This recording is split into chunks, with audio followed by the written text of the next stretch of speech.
¿Hasta qué punto conocemos la influencia que ejerce la música en el ser humano? En el cielo, los divinos instrumentos resonaban universalmente para aclamar las grandes proezas de Dios. En la tierra, por generaciones, la música ha sido instrumento de adoración, exaltación, júbilo, pero también ha servido para manipular el carácter de las personas. ¿Sabemos qué puede hacer en nuestra mente? ¿Cómo millones de personas desconocen cuál es el papel que desempeña la música en el gran conflicto? A continuación, el Ministerio Secretos Revelados presenta una serie de temas que descubrirán cuál es el poder oculto de la música. Y ahora con ustedes, Oliver Coronado. Es un placer saludarles en esta serie tan especial titulada El poder oculto de la música. Estamos felices porque en el tema de hoy vamos a estudiar el creador de los instrumentos, que es un tema importantísimo. Usted necesita saber qué dice la Escritura en cuanto a los instrumentos musicales. Así que vamos a comenzar el tema con una palabra de oración, dando a todos nuestros oyentes y televidentes una cordial bienvenida. Oremos. Te damos gracias, Señor, Padre eterno, tú que eres el mejor músico que hay en el universo. Guíanos a abrir tu palabra. Que tu Espíritu Santo esté en medio de nosotros y que nos pueda guiar especialmente a entender el tema de hoy. Gracias, Señor, por todas las bendiciones que nos has regalado y acompáñanos ahora en el nombre de Jesús. Amén. Muy bien, luego que hemos orado, mis hermanos, queremos recordar el pasaje que estamos utilizando durante toda la serie. Es un pasaje clave del espíritu de profecía. Elena G. de White escribe en Mensajes Selectos, tomo 2, página 43, lo siguiente. Las cosas que han ocurrido en el pasado también acontecerán en el futuro. Satanás convertirá la música en una trampa debido a la forma como es dirigida. Note que el llamado es a ponerle la lupa a la música. Y luego ella dice, Dios exhorta a su pueblo que tiene la luz ante sí en la palabra, en los testimonios, a que lea, note los pasos, leer, considerar y luego obedezca. Se han dado instrucciones claras y definidas a fin de que todos comprendan. La señora White nos da a entender que la Biblia tiene principios que nos permitirán a todos, seamos músicos o no, comprender lo que Dios quiere de la buena música. Ahora, como hemos hablado ya, vamos a hablar sobre los instrumentos musicales. Primera pregunta, ¿qué es un instrumento musical? Según el diccionario, un instrumento musical es un objeto compuesto por la combinación de uno o más sistemas resonantes y los medios para su vibración, construido con el propósito de producir sonido en uno o más tonos que pueden ser combinados por un intérprete para producir música. Ahora, la pregunta clave es, ¿se pueden utilizar los instrumentos musicales en el culto?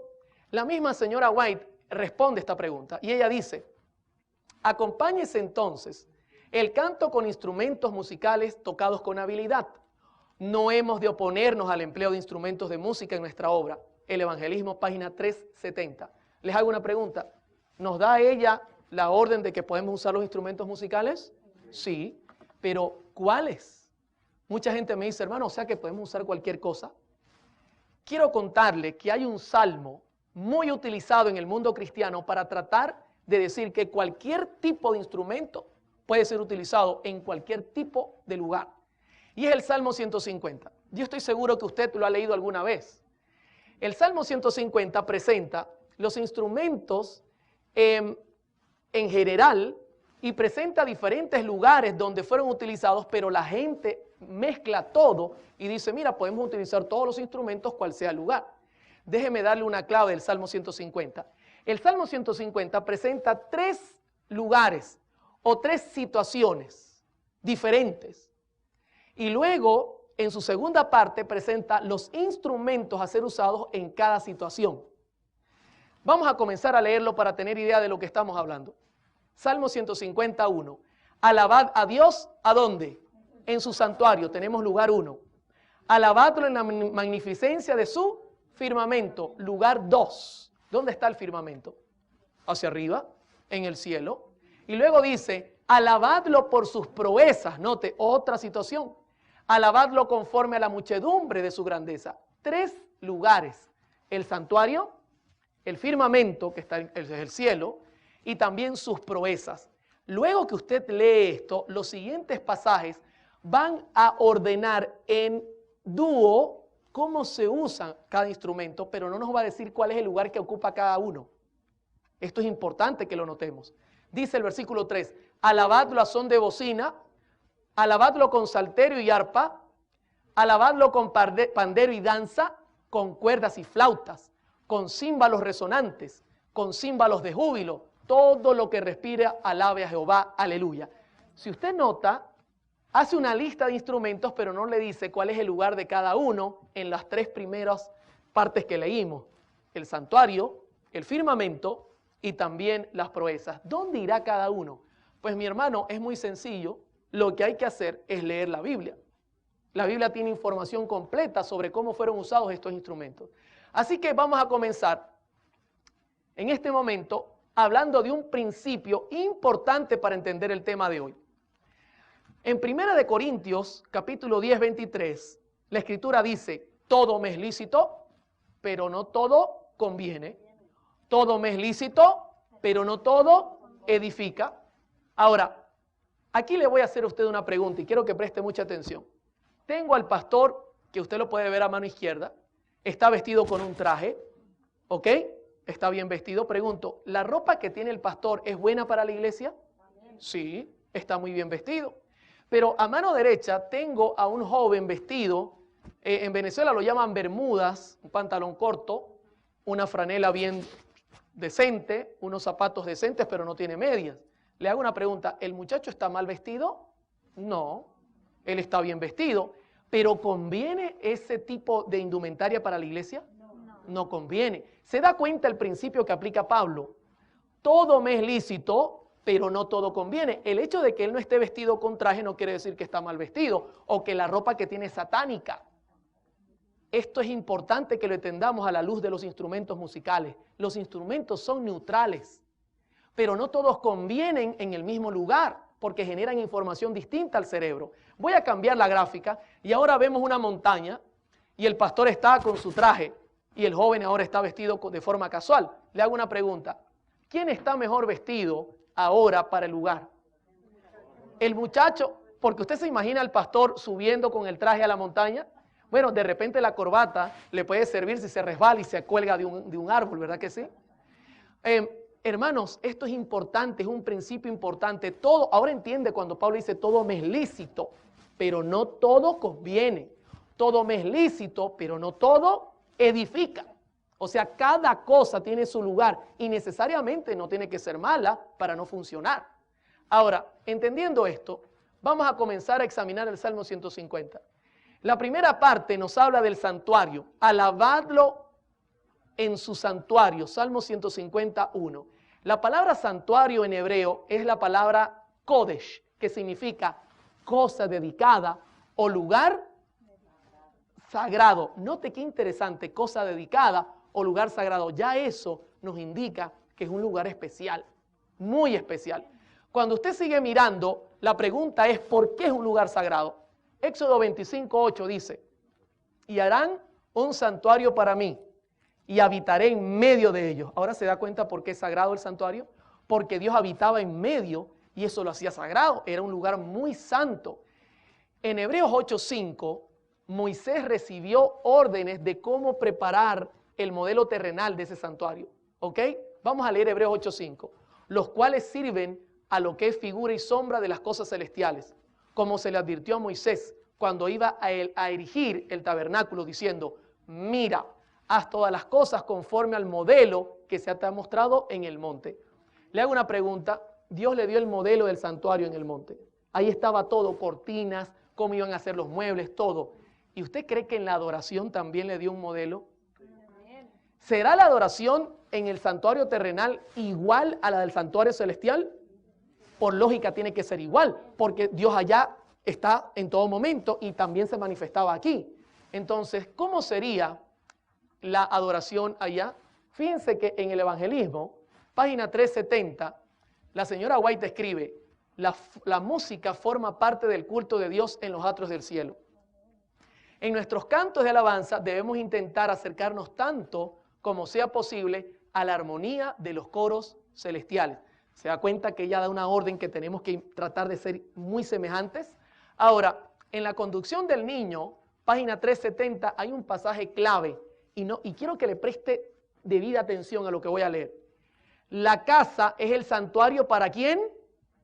Hermano, en su casa Dios también se manifiesta y tenemos que tener cuidado con la música que ponemos en la casa. También dice, y la cámara o el huerto, el lugar más retraído para el culto individual. Pero la iglesia es el santuario para la congregación. Deben haber reglas respecto al tiempo, el lugar y la manera de adorar. Hermanos, estas reglas incluyen los instrumentos musicales. Y la Biblia da reglas claras que se deben tomar en cuenta. Vamos a comenzar hablando de los instrumentos que poco a poco Dios comenzó a meter en el santuario. En Números capítulo 10, versículo 1, leemos este pasaje. Jehová habló a Moisés diciendo, versículo 2 y 3 ahora, hazte 2 trompetas de plata, de obra de martillo las harás, las cuales te servirán para convocar la congregación y para hacer mover los campamentos. Y cuando las tocaren, toda la congregación se reunirá ante ti a la puerta del tabernáculo de reunión. Hermano, la trompeta que Dios le indicó a Moisés era de plata, 29 veces aparece en la escritura. Era una trompeta que daba señales, no era utilizada para armonía. Cuando el pueblo oía el sonido, el pueblo decía, Moisés está llamando, hay que ir al santuario. O también era utilizado para que el pueblo se moviera en casos de emergencia. Si usted lee Números 10, ahí da todas las indicaciones de cómo utilizar el sonido de la trompeta y qué hacía cada trompeta en su sonido, cómo debía actuar el pueblo. Así que la trompeta era un instrumento utilizado para dar señales. Flavio Josefo escribe sobre ella en Antigüedades, en su libro Antigüedades, y dice lo siguiente. Josefo describe la anchura de estas trompetas diciendo que eran tubos rectos de poco menos de un codo de longitud, aproximadamente unos 50 centímetros, algo más gruesos que una flauta y terminaban en campana.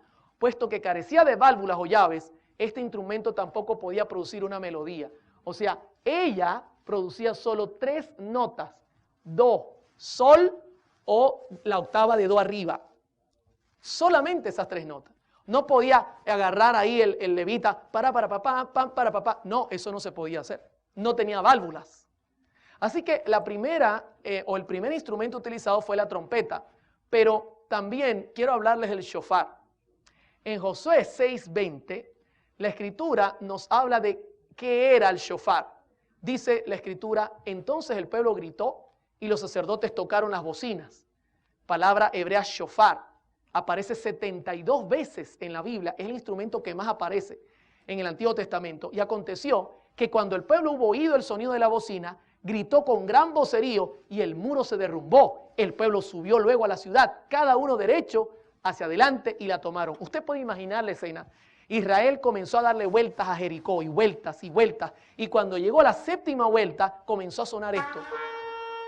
Y comenzaron todos a gritar fuertemente. ¡Ah! Gritos fuertes. ¿Usted imagina a la gente en Jericó cómo estarían aterrados escuchando el sonido y comenzaron a caer las murallas? Hermano, sería un momento tremendamente terrible. Este shofar era un cuerno de carnero que se usaba y daba también solo 3 notas, do, sol y do arriba. No era utilizado para generar armonía. Qué tremenda es la escritura. Hasta aquí la escritura nos dice que se utilizaban estos 2 sonidos, el de la trompeta y el del shofar. Note algo interesante, el shofar no era usado en el templo. Siempre tiene conexión a la guerra, siempre, mientras que las trompetas de plata sí eran usadas en el templo. Ahora, otro instrumento que la Biblia nombra y que se usaba en el templo era el címbalo. El címbalo fue añadido directamente por el rey David entre el año 931 y el año 722 aproximadamente se cree que este instrumento fue añadido. En primer libro de Crónicas 15:28, la escritura dice, de esta manera llevaba todo Israel el arca del pacto de Jehová con júbilo y sonido de bocinas y trompetas y címbalo, que significa retiñir, sonar, 15 veces aparece en el Antiguo Testamento, y al son de salterios y arpas. Ahora, ¿para qué se usaba el címbalo? ¿Usted cree que el címbalo se usaba para que ellos estuvieran? No. Ellos lo usaban justo en las estrofas, marcaban la estrofa para luego poder entonces entrar la estrofa y también marcaban el coro. O sea, era un instrumento que daba señales. No era un instrumento para hacer ruido y estar tocando y llevar un ritmo, solo daba señales. Usualmente metían sus manos entre el cuero y lo hacían sonar de esta forma. Algunos dicen que también podía sonar de esta forma para hacer que el sonido fuese menos fuerte. Pero estos dos, la trompeta y el címbalo, simplemente daban señales. Usted puede escucharlo. Y ahí comenzaba la estrofa. Y podía comenzar el coro. Era un instrumento para dar señales. Muy bien, tenemos la trompeta y el címbalo, pero ¿y David no usaba instrumentos de armonía? Sí que los usó. David también añadió instrumentos de armonía, porque hasta ahora la trompeta no sirve para armonía, para acompañar los coros, y el címbalo tampoco. La pregunta clave es, ¿y entonces qué usó David para poder acompañar los coros en el templo? Recuerde que estamos hablando del templo. No estamos hablando fuera del templo, sino del templo. En segundo libro de Crónicas 7:6 dice, y los sacerdotes desempeñaban su ministerio, también los levitas. Y note lo que dice ahora, con los instrumentos de música ¿de quién? De Jehová. Qué interesante, de Jehová, los cuales había hecho el rey David para alabar ¿a quién? A Jehová, porque su misericordia es para siempre. Cuando David alababa por medio de ellos, asimismo los sacerdotes tocaban trompetas delante de ellos, y todo Israel estaba en pie. Note, David introdujo los instrumentos de Jehová. Un día un joven me dijo, ¿te das cuenta? David metió cualquier clase de instrumento, y le dije, no, simplemente retrocede 2 capítulos y vas a ver cuáles son estos. Y cuando retrocedemos, la Biblia dice cuáles eran. Segundo libro de Crónicas 5:12. Y los levitas cantores, todos los de Asaf, los de Gemán, los de Jedutum, juntamente con sus hijos y sus hermanos, vestidos de jeans y franelita corta. ¿Qué dice ahí? Hermano, esto es una cosa importante. Atención, músicos y cantantes, estaban vestidos de lino fino porque eran sacerdotes. Nosotros no podemos venir a alabar al Señor siendo músicos vestidos como nos viene en gana. Esto es un principio que enseña también la Biblia. Dice, vestidos de lino fino, estaban con címbalos y salterios, que es la palabra hebrea nobel, que significa odre, y arpa, que también es quinor en hebreo, al oriente del altar, y con ellos 120 sacerdotes que tocaban trompetas. Ahora David añade, y es lógico, añade el arpa y añade también el salterio. ¿Por qué? Porque necesitaba armonía. El arpa, ustedes la conocen, suena como algo así. Ellos acompañaban los coros con esto. Y el salterio es un poco más eléctrico, un poco más, un sonido de cuerda de hierro, y sonaba algo así. Se da cuenta, de repente el arpa podía ser el acorde y el salterio hacer un arpegio. No sabemos cómo, pero ellos jugaban con estos dos instrumentos que eran instrumentos de armonía. Pregunto, ¿estos instrumentos hacen sonidos determinados o indeterminados? Determinados. Dios quería que el pueblo se concentrara bien en la adoración, mis hermanos. No olvide que esto es muy importante. Voy a citar otro pasaje donde la Escritura ahora explica por qué razón David introdujo esto. Le hago una pregunta. ¿Usted cree que David dijo, me gusta el arpa, voy a poner el arpa, y voy a poner el salterio, me gusta el salterio? ¿O sería que Dios le dio la orden? ¿Qué opina usted? ¿Dios le dio la orden? Segundo libro de Crónicas 29:25 dice correctamente eso. Dice, puso también levitas en la casa de Jehová con címbalos, salterios y arpas, conforme al mandamiento de David. ¿Y por qué razón? De Gad, vidente del rey, del profeta Natán. Fíjese, ya estamos caminando unos cuantos. Porque aquel mandamiento procedía de Jehová por medio de sus profetas. ¿Quién había ordenado esto, mis hermanos?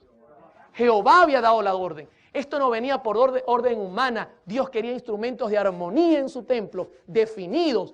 Por ningún lado hay percusión, porque Dios quería poner orden en su culto. Esto no es palabra de hombre, es palabra de Dios. Note que esto lo hizo Ezequías, el rey Ezequías, en el año 715. Cuando resolvió revivir el culto en el templo, Él siguió meticulosamente todo lo que David había hecho en el pasado. Lo que quiere decir que esto era algo serio, muy importante. Pero si seguimos avanzando, Esdras 3:10 dice, en el año 538, Esdras también siguió la orden cuando los albañiles del templo de Jehová echaban los cimientos, pusieron a los sacerdotes vestidos de sus ropas y con trompetas y a los levitas hijos de Asaf con címbalos para que alabasen a Jehová según la ordenanza de David, el rey de Israel. ¿Se da cuenta? Esdras siguió también el consejo. Hermano, esto era palabra de Dios y estamos todavía hablando del santuario. John Kleining, quien hizo una disertación doctoral en la Universidad de Cambridge, tiene una cita que es interesante. Él dice, David determinó la particular combinación de instrumentos a ser utilizados en la adoración. A las trompetas que Dios le había ordenado por medio de Moisés, él agregó los címbalos, las liras y las arpas. La importancia de esta combinación se enfatiza por la insistencia en segundo libro de Crónicas 29-25 de que los instrumentos para el canto sagrado debían tener el lugar de los músicos en el templo y habían sido instituidos bajo la dirección del Señor. Fue esta orden divina lo que les dio su significado y su poder, mis hermanos. ¡Qué tremendo! Ahora, la pregunta clave es, hermano, ¿y nosotros hoy día los instrumentos que metemos, los metemos por orden de quién? Es una buena pregunta. Pero vamos a continuar. El canto también formaba parte de Israel. Y en el templo había cantos. Dice Salmo 34, cantad a Jehová vosotros sus santos y celebrad la memoria de su santidad. En el Evangelismo, página 369, la señora White dice, la voz humana que canta la música de Dios con un corazón lleno de gratitud y agradecimiento es para él mucho más agradable que la melodía de todos los instrumentos musicales que han sido inventados por manos humanas. Dios se agrada tremendamente del canto. En otro pasaje, la señora White, en Testimonios tomo 9, página 144, dice, el canto no siempre debe ser hecho por solo algunas personas. Permítase que toda la congregación participe tanto como sea posible. Se da cuenta, a Dios le gusta que todos cantemos juntos y alabemos al Señor. Ahora, hasta aquí, ¿cómo vamos, mis hermanos? ¿Vamos bien? ¿Saben que yo pude tomar música actual de una sinagoga judía y ellos siguen las enseñanzas de Moisés todavía? Actualmente, en este siglo, en esta época. Por ejemplo, voy a ponerles un extracto y usted va a notar cómo estos judíos están en la sinagoga, suenan primero el címbalo y luego comienzan a cantar. Y esto tiene forma de himno, tiene arpas y salterios, una cosa maravillosa. El audio quizás no sea muy bueno porque estaba en un sonido ambiente. Ahí está sonando, está un poco bajo el audio, pero está sonando. Y si ustedes escuchan, ahí hay arpas, salterios, hay música maravillosa. Ellos siguen las ordenanzas de Moisés. Y la música, mis hermanos, ellos todavía la siguen utilizando como la Escritura le ha enseñado en todo momento. Ahora, cuando nosotros avanzamos, nos hacemos la siguiente pregunta. Y aquí viene una pregunta que es muy importante. ¿Ustedes creen que los paganos usarían la misma secuencia que Dios le había dado a Israel? Si conseguimos que ellos usaban otro tipo de instrumentos, ¿será una clave para determinar que esto era palabra de Dios? Por ejemplo, vayamos a los días de Daniel. Daniel 3, 4 y 5. Capítulo 3, versículos 4 y 5.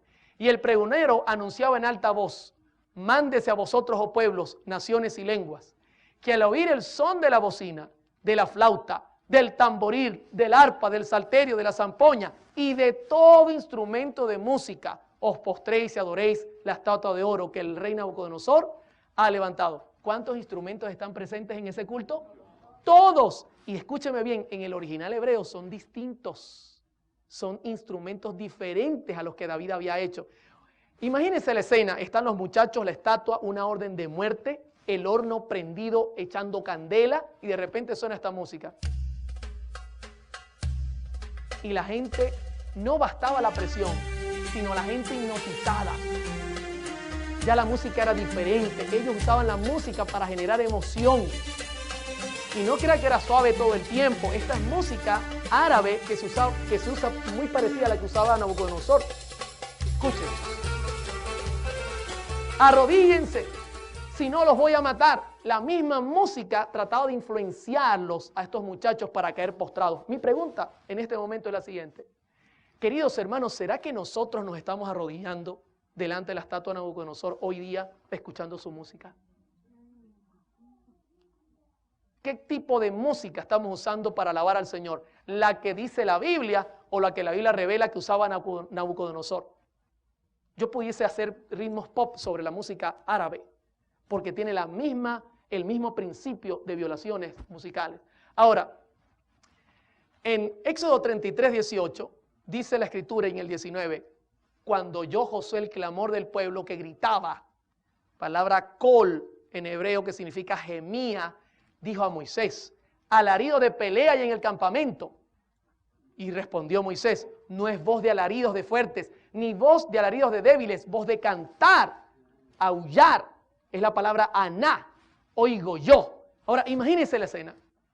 Josué viene bajando con Moisés con las tablas del pacto y de repente comienza poco a poco, a medida que se van acercando, comienza a sonar como una guerra. Y Josué dice, oye, estoy escuchando, Moisés, están atacando el campamento, pero Moisés tenía la voz aguda para entender lo que estaba pasando, mis hermanos, él había estado en Egipto. Y le dice a Josué, no señor, yo no escucho guerra, yo escucho es música, sonidos que aúllan, es la palabra aná, gritar, y es lo que estamos escuchando, música egipcia. ¿Usted imagina la escena terrible? Moisés bajaba, este hombre santo con las tablas de la ley, y dice en Éxodo 32, 19, y aconteció que cuando él llegó al campamento y vio el becerro y las danzas, pregunto, ¿la gente movía era del cuello para arriba o del cuello para abajo? Ah, del cuello para abajo. ¿Se da cuenta que el principio comienza a variar? Ardió la ira, arrojó las tablas en sus manos y las quebró al pie del monte. ¿Sabe? Utilizar música indebida quebranta la ley de Dios. Esto es un símbolo, nos lleva al pecado, nos cautiva para hacer el mal. La señora White escribe lo que Dios le mostró sobre este evento y ella dice, página 331, Patriarcas y Profetas, al acercarse más al campamento, vieron el pueblo que gritaba y bailaba alrededor de su ídolo.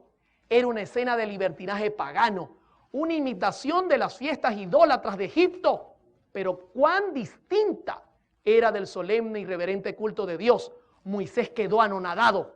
Hermanos, qué terrible. Esta gente estaba imitando a Egipto. La pregunta para nosotros es la siguiente. ¿Y nosotros qué estamos imitando, mis hermanos?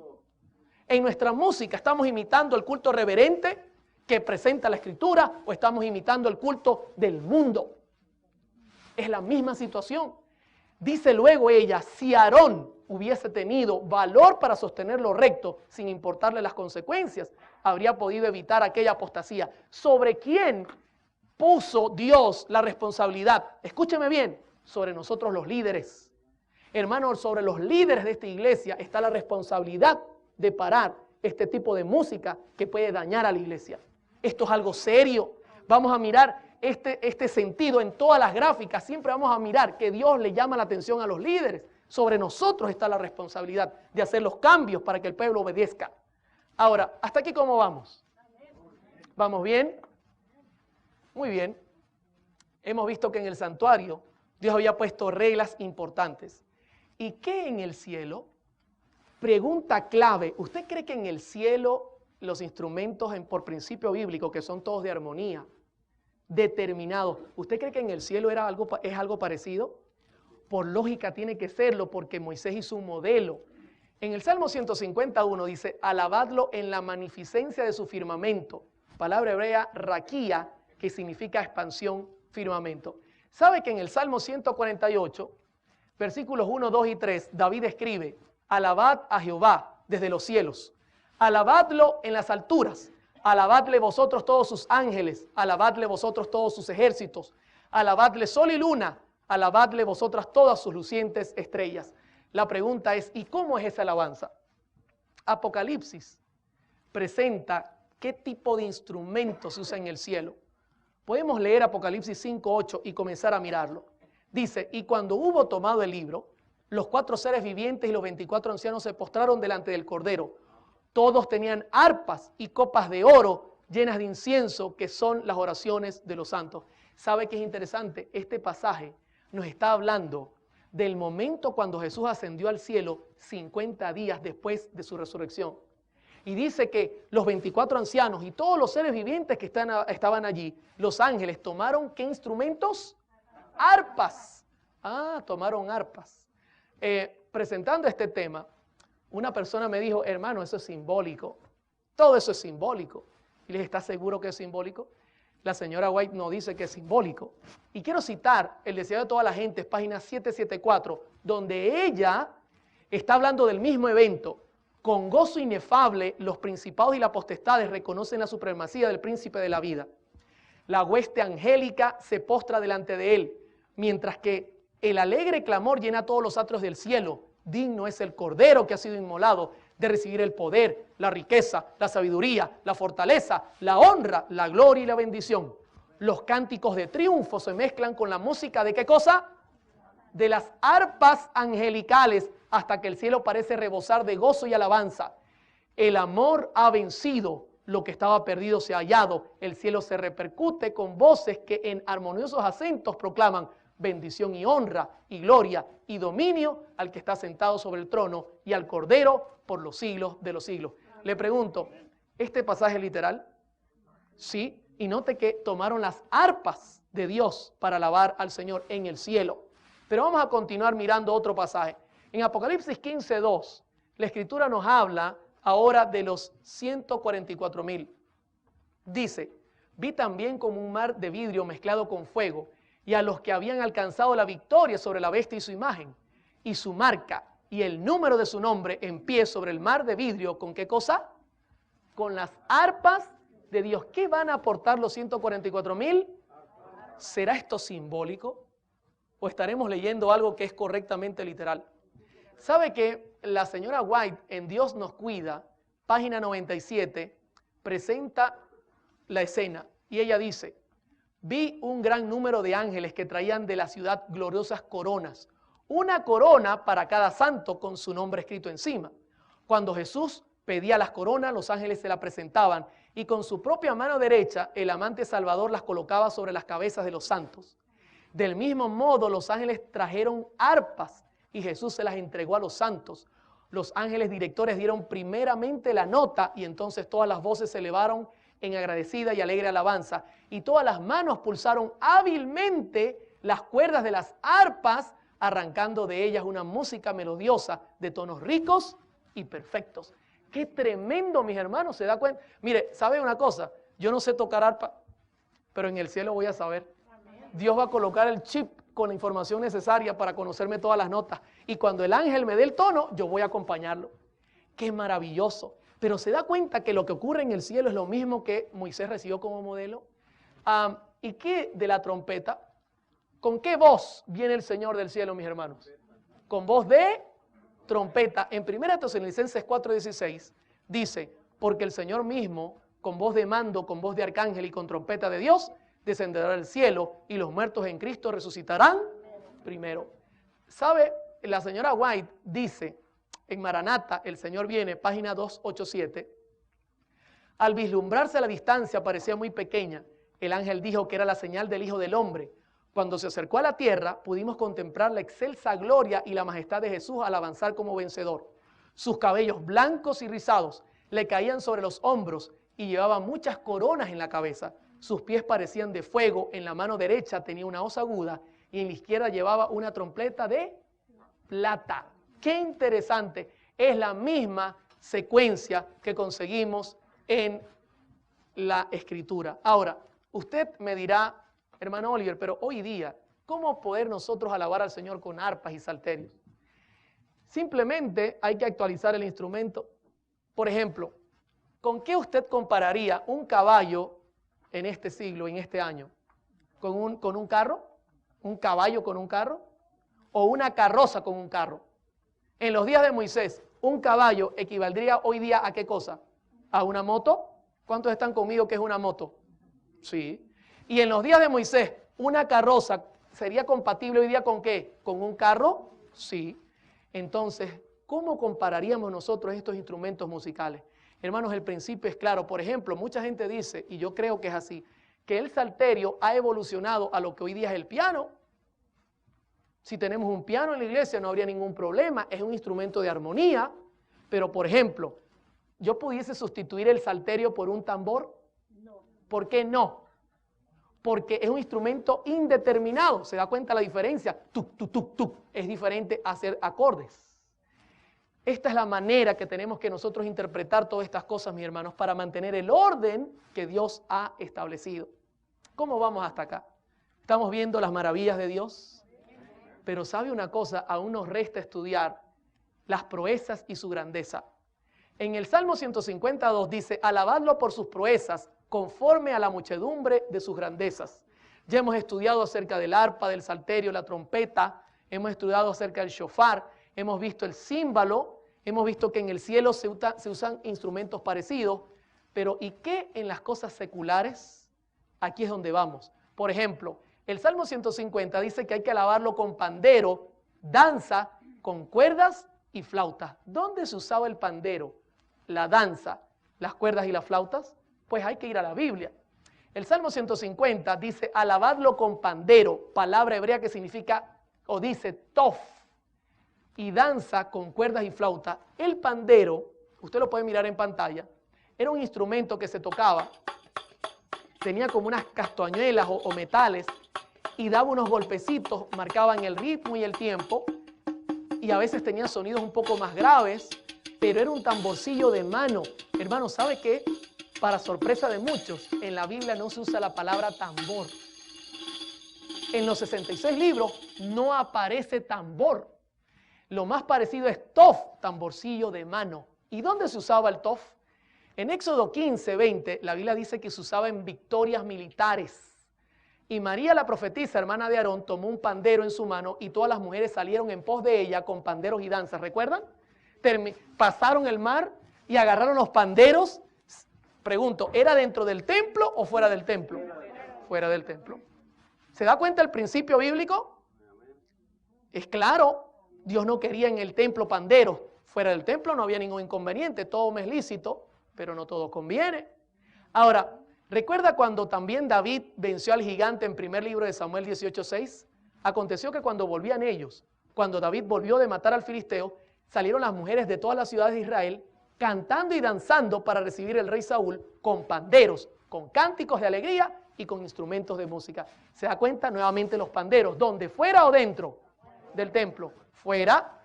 O sea, tenemos aquí enseñanzas claves. También se usaban en fiestas, cosas de entretenimiento. Job 21:12, al son del tamboril y de la cítara saltan y se regocijan al son de la flauta. ¿Se da cuenta? Era música de entretenimiento. En Jeremías 31:4 también aparece ligado el tof, el tambor de mano, con entretenimiento. Aún te edificaré y serás edificada, oh Virgen de Israel. Todavía serás adornada con tus panderos y saldrás con alegres danzas. O sea, en pocas palabras, el pandero era usado para fuera o dentro del templo, para cosas de entretenimiento. Esto es un principio que no hay que olvidar. Mañana usted va a entender en el tema número 4 por qué todo esto tiene esta conexión. Una cosa maravillosa, cómo el cuerpo ubica la información. ¿Y qué de la danza? Hoy día la danza es un tema polémico. Y le cuento que mucha gente por introducir música errónea está comenzando a danzar en las iglesias y a mover el cuerpito. Porque la música debe mover del cuello para arriba, no del cuello para abajo. En el Salmo 154 dice, alabadlo con pandero y danza, palabra hebrea hul, que significa girar en círculos. Alabadlo con cuerdas y flautas. Note, la traducción debería ser girar en círculos, pero ellos ponen danza. Ahora, ¿cómo es esto? Eclesiastés 3 nos presenta el principio de la danza. Note lo que dice Eclesiastés 3:4, tiempo de llorar, tiempo de reír, tiempo de endechar, o sea, estar triste, y tiempo de bailar, palabra hebrea rakat, que significa saltar de alegría. Note, es lo contrario a estar triste, tiempo de estar triste y tiempo de saltar de alegría. Eso es lo que significa danza. Pero ¿Sabía usted que la danza es nombrada 27 veces en la Biblia? Siempre ocurre después de un tremendo evento. Por ejemplo, el primer lugar donde aparece la danza es cuando Israel pasa el Mar Rojo. ¿Usted imagina estar nosotros con Israel pasando el Mar Rojo? Y nosotros terminemos de pasar el Mar Rojo y entonces le digamos a Moisés una palmada por la espalda: Moisés, te felicito, hiciste buen trabajo. Hermano, el ejército venía detrás, el más grande de la época, a los lados de la montaña. Dios abre el mar. Si yo hubiese estado allí, me hubiesen tenido que amarrar porque estaría todavía hoy brincando de alegría. Y la Escritura dice que luego de eso se cumple Éxodo 15:20 y María, la profetisa, hermana de Aarón, tomó un pandero en su mano y todas las mujeres salieron en pos de ella con panderos y danzas. Brincaban de alegría. En Lucas 15 está el último pasaje de la danza. Y escúcheme, tiene que ver con el hijo pródigo. Dice Lucas 15:25, y su hijo mayor estaba en el campo, y cuando vino y llegó a casa, o cerca de casa, oyó la música y las danzas, el mayor. Ahora, cuando usted lee la parábola, ¿cuándo danzaron ellos? ¿Antes de que llegara el hijo perdido o después? Lógico, siempre la danza viene después del evento. Era algo cultural en Israel. Imagínense el hijo pródigo llegando triste, y cuando va llegando triste consigue que hay una fiesta en la casa. Hubiese dicho: mi papá no está triste, está haciendo fiesta porque yo no estoy. Pero ocurre es después. Él llega, el papá aprendiéndose el mensaje: he pecado contra el cielo y contra ti, Padre, perdóname. El papá cuando lo ve lo abraza, le perdona. Es un momento especial, hacen una fiesta y ahí la gente danza como resultado. Siempre la danza en la Escritura está ligado a la parte, hermano, que tiene que ver con celebración por un momento especial. Si nosotros hoy día brincáramos aquí nos llamarían locos, pero en Israel eso es algo cultural. ¿Usted recuerda el caso de David en 2 de Samuel capítulo 6:4? Y David, dice la Escritura, y toda la casa de Israel danzaban, palabra sahac, alegría, regocijo, salto delante de Jehová, con toda clase de instrumentos de madera de haya, con arpas, salterios, panderos, flautas y címbalos. ¿Sabe? Mucha gente utiliza este pasaje para decir: viste, se puede bailar. Quiero decirle que era un momento de júbilo. El arpa había estado secuestrada por los filisteos. Usa había muerto en el primer traslado y ahora ellos iban felices trasladando el arca definitivamente. Y David danzaba, pero la danza eran brincos de alegría. La señora White, en Patriarcas y Profetas, página 766, describe su danza y note lo que dice. Nuevamente el largo séquito se puso en movimiento y flotó hacia el cielo la música de arpas, cometas, de trompetas y címbalos, fusionada con la melodía de una multitud de voces. En su regocijo, David, ¿qué dice allí? Saltaba, no bailaba merengue, ni bailaba salsa, ni bailaba rock and roll, saltaba con toda su fuerza delante de Jehová, al compás de la música. Y luego dice: el hecho de que en su alegría reverente David danzó delante de Dios ha sido citado por los amantes de los placeres mundanos para justificar los bailes modernos. Pero este argumento no tiene fundamento. En nuestros días, el baile va asociado con insensateces y festines de medianoche. La salud y la moral se sacrifican en aras del placer. Hermanos, David saltaba de alegría. Imagine la escena.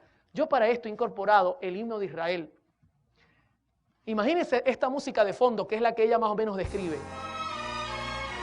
El séquito llevando el arca y David emocionado porque el símbolo de la presencia de Dios volvía al campamento.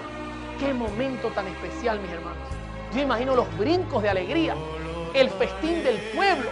Era un momento solemne, mis hermanos. No era un momento de diversión y entretenimiento común, como nosotros pensamos y mucha gente piensa. Tremendo. La Escritura es muy clara en cada presentación. No nos deja dudas de que la danza es algo muy típico en Israel y era utilizado siempre para demostrar que había ocurrido un evento muy especial. No es para echar una bailadita, como en muchos países latinoamericanos y también aquí en los Estados Unidos de América. Pregunto, ¿cómo vamos hasta acá? ¿La Biblia está dejando algún vacío? ¿Está dándonos principios claros de qué música quiere Dios en el templo? Le pregunto, si yo aparezco con el tamborcillo de mano y danzando en el templo, ¿qué diría usted? Hermano, ¿dónde está escrito eso? Muéstremelo y con mucho cariño podemos atenderlo. Porque la Biblia da principios claros, mis hermanos. Dios quiere armonía, quiere que nuestros cantos sean acompañados por instrumentos musicales que nos den una clara visión de las cosas, que estemos conectados con el cielo en todo momento. Nos falta un instrumento y es la flauta. La flauta en el Salmo 154 tampoco estaba en el santuario. Y al final voy a explicar un poco qué principio se maneja acá. Dice, alabadlo con pandero y danza, alabadlo con cuerdas y flautas, instrumento de viento, ugab. ¿Dónde se usaba la flauta? Usted puede escuchar. Siempre se mezclaba con el pandero. Lo usaban para algún momento especial, una fiesta especial, santa, sana, porque en todo lo que hagamos, dice la Biblia, debemos hacerlo todo para la gloria de Dios. Hermano, no podemos ser diferentes en la iglesia y en la casa tener otro tipo de música. ¿Qué dice la escritura de la flauta? ¿Sabe que la flauta se usaba en momentos de júbilo? Primer libro de Reyes 1, 39 y 40 dicen, y tomando el sacerdote Sadoc el cuerno del aceite del tabernáculo, ungió a Salomón, y tocaron trompeta, y dijo todo el pueblo, viva el rey Salomón. Después subió todo el pueblo en pos de él, y cantaba la gente con flautas, y hacían grandes alegrías, que parecía que la tierra se hundía con el clamor de ellos. Qué interesante. La flauta era utilizada fuera del santuario, en momentos de entretenimiento, en momentos especiales, se podía usar sin ningún problema, no había ningún inconveniente. Mucha gente me dice, ¿y hoy día, hermano Oliver? Ya vamos a hablar un poco de eso, pero vamos a seguir mirando. Isaías 5, 11 y 12 presenta también el uso de la flauta en momentos externos a las cosas espirituales y a las cosas del templo. Hay de los que se levantan de mañana para seguir la embriaguez, que se están hasta la noche hasta que el vino los enciende. Y en sus banquetes hay arpas, vihuelas, tamboriles, flautas, vino, y no miran la obra de Jehová, ni consideran la obra de sus manos. ¿Se da cuenta? La flauta estaba ligada a actividades que el pueblo hacía externamente. Eran actividades de fiesta, eran actividades que no estaban conectadas directamente con el santuario. Ahora, usted dirá, hermano Oliver, ¿y por qué? Si la flauta no es un instrumento malo. Si nosotros hoy día actualizáramos todo, notáramos que la flauta hoy día, inclusive la flauta vertical, tiene un sonido muy suave, distinto a la flauta que usaba Israel. Es una flauta más clásica. Personalmente creo que no habría ningún inconveniente en usarla en el culto, al igual que usar la trompeta para tocar un especial, porque hoy día tiene llaves. El detalle que quiere enseñarnos las Escrituras, mis hermanos, muy especialmente, es el punto de que Dios no quiere que nosotros usemos lo común en el culto, que cada cosa debe tener su lugar y que tenemos que tener sumo cuidado en que las cosas se hagan como Dios ha determinado. Por ejemplo, haciendo un repaso, hemos visto que Dios ordenó que en el templo se usaran instrumentos de armonía, como el arpa, el salterio. Hoy día pudiésemos usar el piano, pudiésemos usar guitarras, pudiésemos usar cualquier otro tipo de instrumento de armonía. Pudiese haber un especial con una trompeta, pudiese haber un especial con una flauta, con un sonido suave y delicado, no habría ningún problema. Una persona me preguntaba, hermano, ¿y la cultura puede regir en cuanto al uso del instrumento? ¿Sabe que la Conferencia General cree que la cultura tiene incidencia en cuanto a la música? Y yo creo personalmente que sí la tiene. Pero el mismo documento le pone límites a la cultura. Por ejemplo, si usted va a Venezuela, usted va a conseguir que hay partes de Venezuela donde se usan distintos instrumentos. Por ejemplo, el cuatro es un instrumento de 4 cuerdas, parecido a la guitarra. Yo he ido a lugares donde los hermanos no saben tocar piano, no saben tocar órgano, y alaban al Señor con los himnos, tocándolos con el 4, y suena maravilloso. Eso es una manera de que la cultura incida en el tipo de instrumento. En pocas palabras, la cultura puede incidir en el tipo de instrumento, pero sin romper los principios bíblicos. No es que yo voy a ir a África y entonces ellos usan tambor. Pregunto, ¿ahí se rompería el principio bíblico dentro de la iglesia? Sí, porque el tambor es un instrumento indefinido. Yo no puedo acompañar un himno, no suena igual que un cuatro, que es armonía, no suena igual que un piano. O sea, la cultura tiene incidencia en el tipo de instrumentos, pero luego la conferencia general dice, pero la Biblia es el filtro que debemos utilizar para saber cuáles convienen en la iglesia y cuáles no convienen en la iglesia. ¿Verdad que es maravilloso, hermano, estudiar todo esto y mirarlo? Claramente nos da consejos que son prácticos para entender todos estos principios bíblicos en cuanto a los instrumentos. Quisiera finalizar ya, entrando a la recta final del estudio, en un pasaje que la señora White cita en La conducción del niño, página 515. Quiero decirles que muchas personas dicen, es que la Biblia no habla de música. ¿Usted cree que la Biblia no habla de música? En lo que hemos estudiado todos estos temas, ¿habla o no habla? Hay gente que me dice, Oliver, pero es que la Biblia no habla claro de los principios. ¿Habla o no habla de principios? La Biblia no te va a dar clases de solfeo, ni te va a explicar cómo leer una partitura, pero sí te va a decir qué es lo que Dios quiere que suene en tus oídos para que sea música gratificante.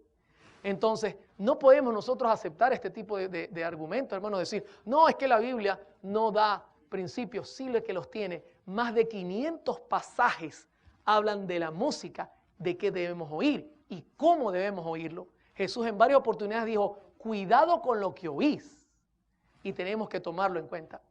Conducción del niño, página 515, dice la señora White lo siguiente. Por esta razón, la casa o santuario dedicado a Dios no debería convertirse en un lugar común. Su santidad no se debería confundir ni mezclar con los sentimientos comunes de todos los días o de la vida comercial. Debería haber un solemne temor reverente en los adoradores cuando entran en el santuario y debieran dejar tras sí todos los pensamientos mundanos y comunes. ¿Está notando lo que dice la sierva del Señor? Ella no quiere que usted use música común. ¿Qué le parecería que usted llegue al templo y consigue música pop, o música rock, o música balada, o música mariachi? Todo eso lo va a conectar usted ¿con quién? ¿Con el cielo o con el mundo? ¿Se da cuenta los principios que se comienzan a romper? Claramente lo dicen. Dios no quiere que se convierta esto en un lugar común. Su santidad no debe confundirse ni mezclarse con los sentimientos comunes. Luego ella dice, debiera haber un solemne temor reverente en los adoradores cuando entran en el santuario y debieran dejar tras sí todos los pensamientos mundanos y comunes. Pues ese es el lugar donde Dios revela su presencia. Es como la cámara de audiencia del gran Dios eterno. Por lo tanto, el orgullo, la pasión, la disensión, la egolatría, el egoísmo, la avaricia que Dios denuncia como idolatría son inapropiados para tal lugar. Hermano, ¿sabe qué? Allí cuando la señora White denuncia y pone el orgullo, la pasión, la disensión, la egolatría y el egoísmo, ¿sabe lo que está ella prácticamente presentando o ilustrando? Los conceptos musicales mundanos. Cuando nosotros vemos a la música mundana, la mayoría de los cantantes son ególatras. Solamente piensan ¿en quién? En ellos. Y ella no quiere que nosotros nos conectemos.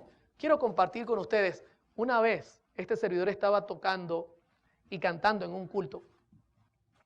Esto es interesante. Había predicado el sermón había sido verdad presente. Me gusta siempre tocar temas que tengan que ver con la verdad presente. Cuando estoy terminando el sermón, decido tener un especial, pero mi especial en aquel tiempo era una balada, música sentimental. De eso voy a comenzar a estudiar esta semana. Música romántica. Y escúcheme, presento el tema, la gente se pone de pie, le hago el llamado, tomo el micrófono y comienzo a cantar. Terminó el culto, la gente se acercó, me agradeció, pero una señora me dijo lo siguiente: hermano Oliver, el sermón estuvo precioso, me gustó muchísimo el especial. ¿Sabe? Cuando lo oí cantar, recordé a Ricardo Montaner en sus buenos tiempos. Y yo dije, ¿cómo? Cuando ella me dijo así, hermano, yo me alarmé. ¿A quién le hice recordar? Y ella me dice, a Ricardo Montaner. Yo no sé si usted conoce a Ricardo Montaner, es un gran cantante en Venezuela, de origen chileno, muy conocido, muy famoso a nivel mundial. Cuando ella me dijo eso, hermano, eso me llamó la atención, si yo lo que estaba presentando era santo o no era santo. Porque a ella no le vino la imagen de Dios, le vino la imagen de algo secular. Entonces la pregunta que yo me hice es, ¿a quién estoy alabando? ¿A quién estoy representando? ¿Qué es lo que estoy presentando en mi iglesia? Que la gente, en vez de recordar a Dios, recuerda lo mundano. Hermano, Dios quería marcar una seria diferencia. Dios quería que su culto fuese especial, con principios santos. Y todavía actualmente Dios sigue siendo el mismo. Pregunto, ¿Malaquías dice que Dios ha cambiado? No. Sigue siendo el mismo. Hermano, cuidado con la música que nosotros introducimos en el culto. Hagamos clara diferencia. En otro lugar estuve en una actividad, en un campamento, y usaban música santa en momentos seculares. Cuando habían marchas, colocaban himnos. Yo tuve que acercarme a la gente y decirle con amor, hermano, no mezcle lo santo con lo común. Porque cuando usted escuche entonces, que los jóvenes escuchen lo santo, no van a hallar la diferencia. Tiene que haber una marcada diferencia. Use música clásica de algún otro tipo de música, pero deje lo santo para lo santo y separe lo común para lo común. Ese es el principio que presenta la Escritura, mis hermanos. No olvidemos que para cada cosa Dios tiene lo santo para lo santo y lo común para lo común. Hagamos separación y entonces haremos buena música para el Señor. Pregunto antes de despedirme, ¿cómo vamos? ¿Estamos entendiendo lo maravillas que Dios tiene? ¿Verdad que la Biblia nos habla sin cesar? Qué tremendo, mis hermanos. No se pierda el tema de mañana.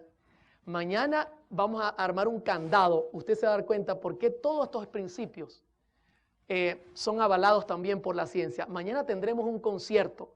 Ciencia, Biblia y testimonios. Y usted va a notar que los tres hablan en concierto. Y va a notar que también la ciencia determina y dice lo que Dios enseña es la verdad. Dios les bendiga y que la paz de Dios esté con ustedes. Amén.